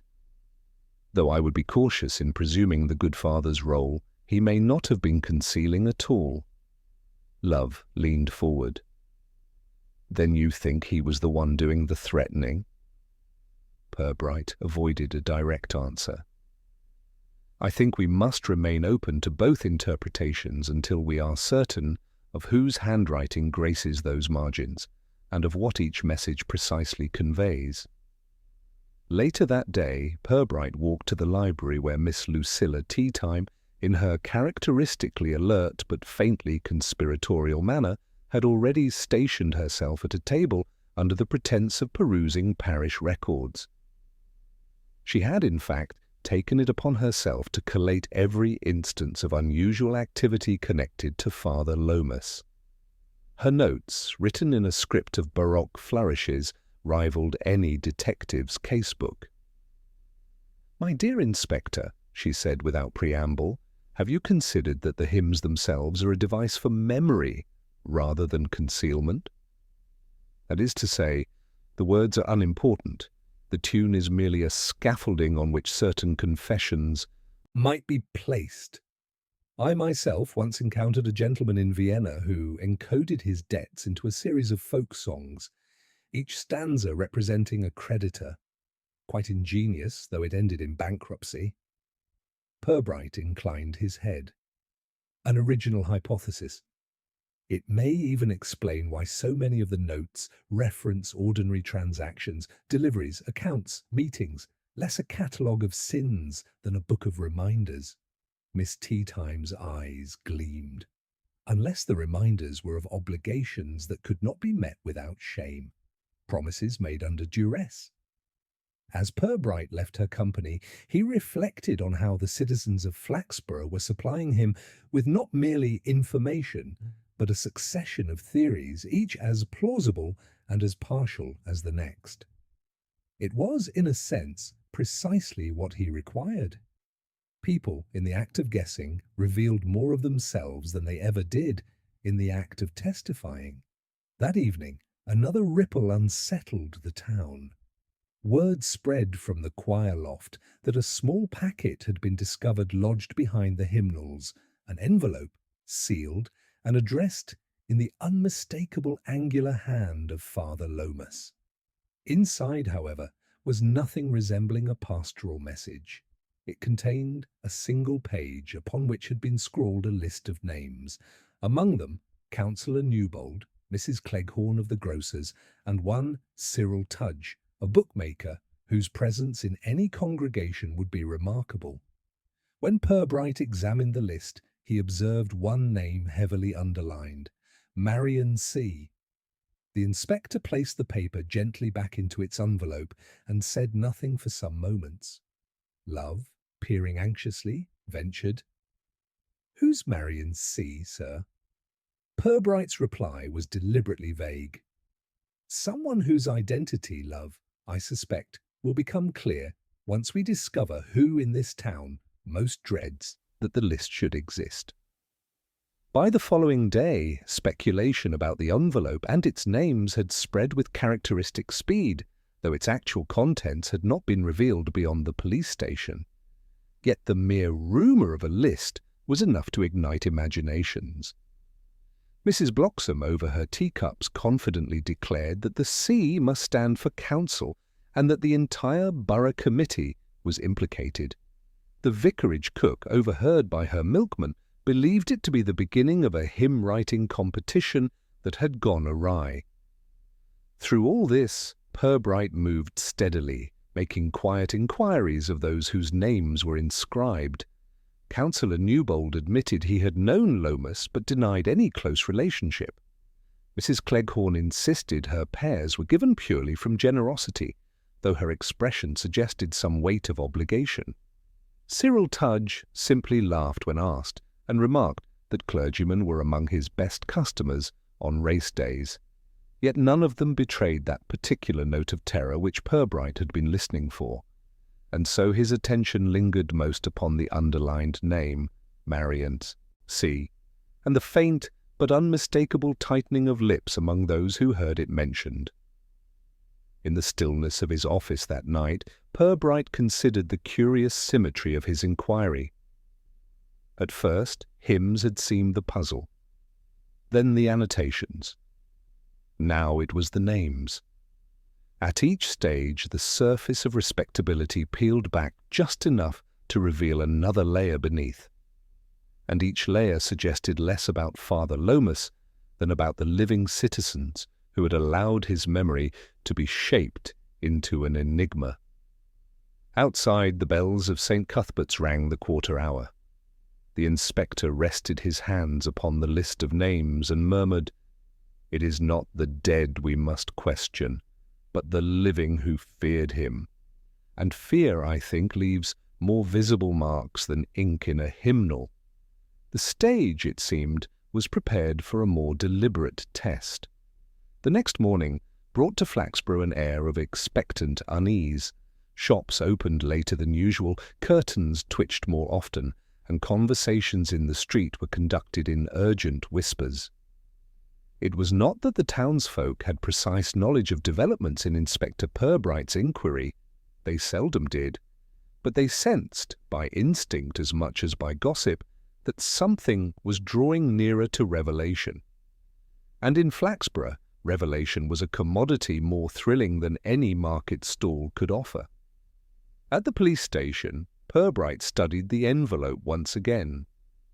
The underlined name, Marion C., seemed to throb with significance. He had asked Love to make discreet inquiries about every woman of that initial in the town. By midday, the sergeant arrived with a notebook brimming with names, most of them accompanied by Love's laborious explanations. "There's a Mrs. Marion Clitheroe, sir," he began. "She's the organist's aunt, lives in a cottage by the canal. Very deaf. Can't be her. Then Marion Cookson, who runs the milliners, spends her days pinning hats onto dummies. Also Marion Cleghorn, the greengrocer's wife." He paused here, as though the coincidence between surname and list might be enough to close the case. "Mrs. Cleghorn," Purbright murmured, "whose pears arrived after dusk." Love nodded vigorously. "That's the one. I rather thought—" But Purbright raised a hand. "We must avoid assuming that convenience of name equates to certainty of identity. Did you find any Marion not respectable enough to be considered dull?" Love frowned, riffling through the notebook. "Marion Cribb, works in the public library, though she's often seen out walking after hours. Some people say she keeps odd company. There's also Marion Chalmers, seamstress, rather fond of the theatre group, bit flighty. The inspector tapped his pipe against the grate. Miss Cribb and Miss Chalmers, both, by your account, capable of interests beyond hymnals and fruit baskets. Perhaps we shall begin there. That afternoon, Purbright made his way to the library, where Marion Cribb, a thin woman in her late 30s, presided over the card catalogue with fastidious devotion. When approached, she received him with polite stiffness. "You are the inspector, I presume. I suppose you want to know if I was acquainted with Father Lomas. Everyone seems to." "Only casually," Purbright said, "but your name appears in a context that suggests he regarded you with more than casual notice." Miss Cribb flushed faintly. "I attended services, yes, and occasionally he asked me to type some notes for him. I have a machine at home." "Notes of a spiritual nature?" "I couldn't say. They were written already, and I merely copied them." Purbright's gaze rested upon her for a moment longer than comfort allowed. "Did the notes concern parishioners by name?" She hesitated, then busied herself with a stack of index cards. "If they did, Inspector, I assumed it was church business. Father Lomas was very interested in people." There was in her tone the suggestion of both admiration and unease. Purbright did not press further. He had learned that the first hint of embarrassment could yield more in reflection than in direct questioning. From the library he proceeded to a cluttered backroom above the theatre hall, where Marion Chalmers was fitting a costume upon a mannequin. She was a lively, sharp-eyed woman in her 20s, who greeted the inspector as though his arrival were merely another form of entertainment. "Oh yes, Father Lomas. He came to our rehearsals sometimes. He said theatre was close to the spirit of liturgy. Rather a good audience, actually." He clapped most enthusiastically. "And did he take any particular interest in you, Miss Chalmers?" "Well," she replied with a mischievous tilt of her head, "he did ask me to bring him letters from time to time. Odd ones. Sealed envelopes, usually given me by people I didn't know. He claimed it was to spare him errands. I didn't mind, though I thought it curious." Purbright regarded her with a mild expression. "And you never asked what was in them?" "Certainly not. Discretion is the soul of amateur dramatics, though once I could swear I heard coins jingling in one. Very ecclesiastical, I thought." Her laughter rang through the room, but Purbright noted it carefully. Letters, sealed and delivered by a young woman. Here was a thread worth tugging. Back at the station, Love listened intently as the inspector outlined his findings. So he had one woman typing notes, another delivering packets. "It's beginning to sound very much like an operation, sir. Smuggling, perhaps?" "Or," Purbright said, "a correspondence system.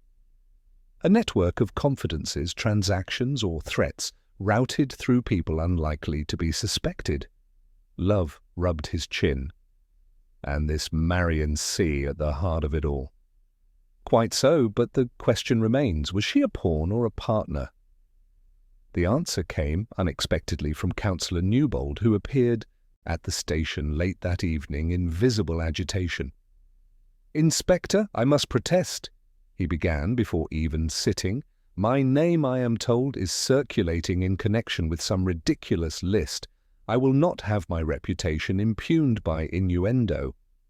Purbright gestured to a chair. "And perhaps you will explain, Councillor, why your meetings with Father Lomas occurred so frequently after the gas lamps were lit." Newbold coloured. I sought his advice on personal matters, quite private."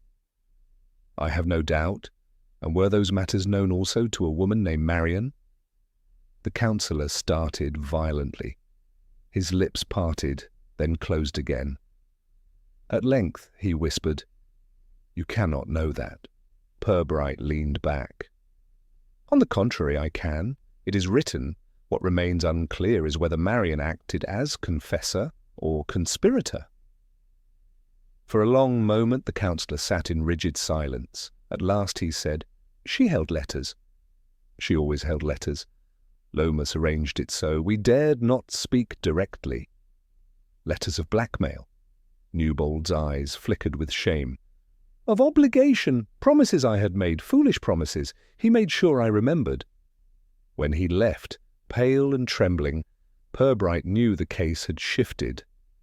The names on the list were not random. They were debtors in one sense or another, bound by favours, secrets, or indiscretions.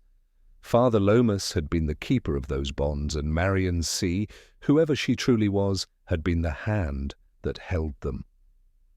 That night, the inspector walked alone by St. Cuthbert's Church. The wind tugged at the bell ropes, and the tower loomed like a stern sentinel above the sleeping town. He thought of the envelopes, the typed notes, the packets jingling with coins. He thought of the faces of those who had crossed Lomas's path, nervous, guarded, afraid of some invisible reckoning. Fear was indeed the key. Not faith, not even guilt, but fear. Fear of exposure, fear of scandal, fear of voices raised in gossip. In Flaxborough such fear was stronger than any statute of law. And it was this fear that bound Marian C. to the dead vicar like a shadow to its body. Purbright paused at the churchyard gate, gazing across the graves. Somewhere in the stillness lay the reason for the hymnal annotations, the hidden notes, the curious list. And somewhere also, perhaps in the heart of Marian C. herself, lay the secret that would unravel the whole. He turned back toward the station, his decision made. Tomorrow Marian C. would no longer be a name upon a page. Tomorrow she would be summoned into light. By the time the autumn light began to fade from the windows of Flaxborough Police Station, Inspector Purbright had reached his conclusion. The investigation, meandering through alleys of rumour and cupboards of concealed folly, now pointed unmistakably to a single door. It was a modest green-painted door belonging to a narrow terraced house overlooking the weir. Behind it lived Miss Marian Cribb, of the public. Library Purbright had suspected her from the first mention of envelopes. Her precision, her carefulness, her tendency to place herself exactly at the centre of small and useful duties, all bespoke a woman capable of more than shelving catalogues. She had, he judged, the temperament of a bookbinder, holding things fast, compressing loose pages into a volume others could not so easily open. That evening he walked to her house, accompanied by Sergeant Love, who carried with him a leather folder of the copied notes and the mysterious list. Miss Cribb received them in her hallway, her lips set tightly, as if she had already rehearsed the interview in her mind. "I rather think," she said, before Purbright could begin, "that you believe I had some share in Father Lomas's affairs." "I believe," replied Purbright gently, "that you were not wholly ignorant of them. Shall we sit down?" She led them into a parlour so immaculate that Love hesitated to lower himself upon the prim horsehair sofa. The curtains were drawn, though the evening was still light. On a small table stood a tea service, every cup arranged with geometrical accuracy. Purbright took from his folder a sheet of typing. "This, I believe, was done upon your machine. It contains notes of Councillor Newbold's conversations with the late vicar. He says you held letters. Did you?" Miss Cribb's fingers tightened about one another. "I did, Inspector. I did so because Father Lomas insisted. He told me it was for safe keeping. He was persuasive." "And you kept them here?" She nodded, and with a small sigh rose from her chair. From a cupboard beside the fireplace she produced a hat box, the kind once used for feathered creations no longer fashionable. She placed it before them and removed the lid. Inside lay bundles of envelopes, some yellowing with age, each neatly tied with string. Love breathed in sharply. Good heavens, enough to blackmail half the borough? Miss Cribb's voice shook. I thought them pastoral confidences, but when I began to read one or two, I realized they were promises, agreements, foolish things written in moments of weakness. He told me I must guard them. He said it was a sacred trust. Purbright regarded her steadily. And did you profit by this trust? She raised her head sharply, indignation stiffening her thin frame. No, I'm not a thief. I asked for nothing. I typed what he gave me. I kept what he placed in my hands, but I never once sought advantage. I was afraid, Inspector, afraid of him and of what others might think. Do you know how lonely it is to be a woman on the edge of middle life in this town? One clings to duty because it is all that justifies one's existence. For a moment, the room held only the faint ticking of a mantel clock. Then Purbright said, Miss Cribb, Father Lomas is dead. And I believe it was fear of these letters that brought him to his end. Her eyes widened. You mean someone? Someone who could no longer endure the weight of secrecy. Someone who found destruction easier than confession. You kept the letters, but you did not kill him. Love shifted uneasily. Then who did, sir? Purbright turned to him with grave patience. That, Sergeant, is the final piece. The letters point to many but the hand of one. Who among them stood most to lose by exposure, and who had the strength or desperation to act? Miss Cribb whispered, Councillor Newbold? Purbright shook his head. Newbold trembles at the rustle of paper. No, this required a steadier nerve. Consider Mrs. Cleghorn, with her orchard transactions at nightfall, her respectable facade, her dread of disgrace. Or perhaps another upon the list. But mark you, whoever struck Father Lomas did so not to end his life alone, but to obliterate his authority, to scatter these papers like chaff. He rose, replacing the lid upon the box. Tomorrow I shall summon them all, the councillor, the shopkeeper's wife, the seamstress. They will see what he kept, and they will know that their terror is over. And in the relief of some, we shall discover guilt in one. The following morning, the police station's conference room resembled a tribunal. The suspects, summoned under pretext of assisting the inquiry, sat in nervous silence. Councillor Newbold, pale and twitching, Mrs. Cleghorn, tight-lipped and staring at her gloves, Marion Chalmers, restless and defiant, and two others whose names had appeared upon the list. At the head of the table, Purbright laid down the hat box. Ladies and gentlemen, he began, this box contains what Father Lomas called his trust. In it are letters you or others wrote, promises, confessions, indiscretions. He used them to bind you, each in your separate way. It was not confession he offered, but captivity. Now he is dead, and I must know why. He removed a bundle and placed it before them. The councillor groaned. Mrs. Cleghorn bit her lip till it whitened. Marion Chalmers leaned forward with keen interest. Last week, Purbright continued, he was struck down in the vestry, not robbed. His purse was untouched, not attacked in passion, for there was no sign of struggle. No, he was silenced by one who feared what these letters might yet reveal.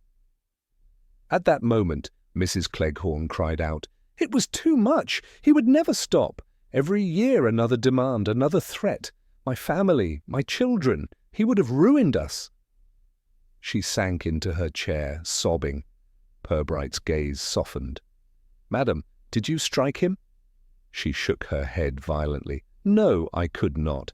I thought of it, prayed against it, but I never dared.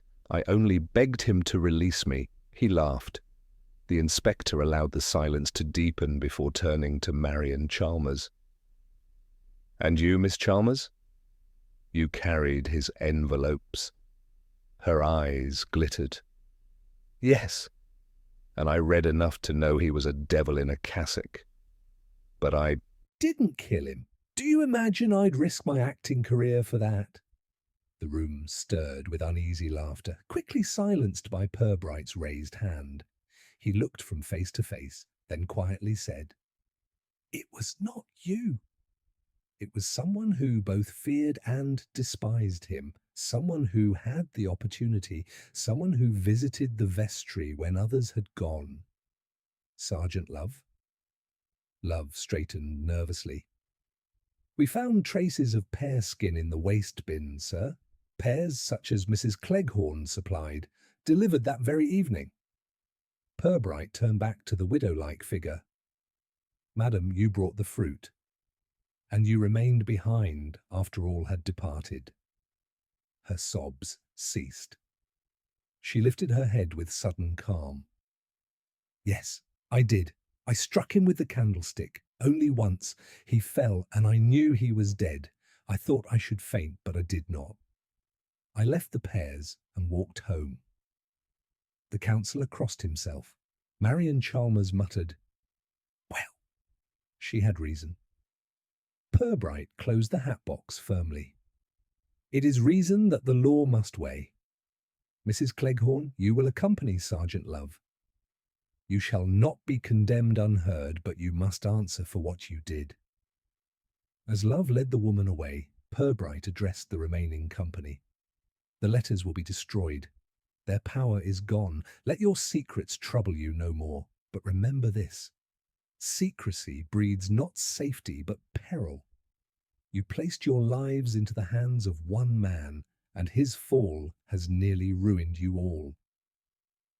When the last had departed, the inspector remained alone, gazing at the closed box. He thought of Miss Cribb, whose dutiful obedience had preserved the evidence of a parish's folly, of Marion Chalmers, who turned mischief into service, of Councillor Newbold, whose ambition had shrivelled into terror. And he thought of Mrs. Cleghorn, whose desperate act had ended one tyranny while beginning another. At last he carried the box to the hearth and, striking a match, consigned its contents to flame. The fire caught quickly, letters curling into smoke, promises vanishing into ash. When it was done, Purbright brushed the dust from his hands and stepped out into the pale sunshine of Flaxborough, where the town went about its business, its people already whispering a new story. For the inspector, the case was closed. Father Lomas had been a collector of confidences, a jailer of secrets. But secrets, like debts, are dangerous things to keep. In the end, they had brought him to silence and left the town to its uneasy conscience.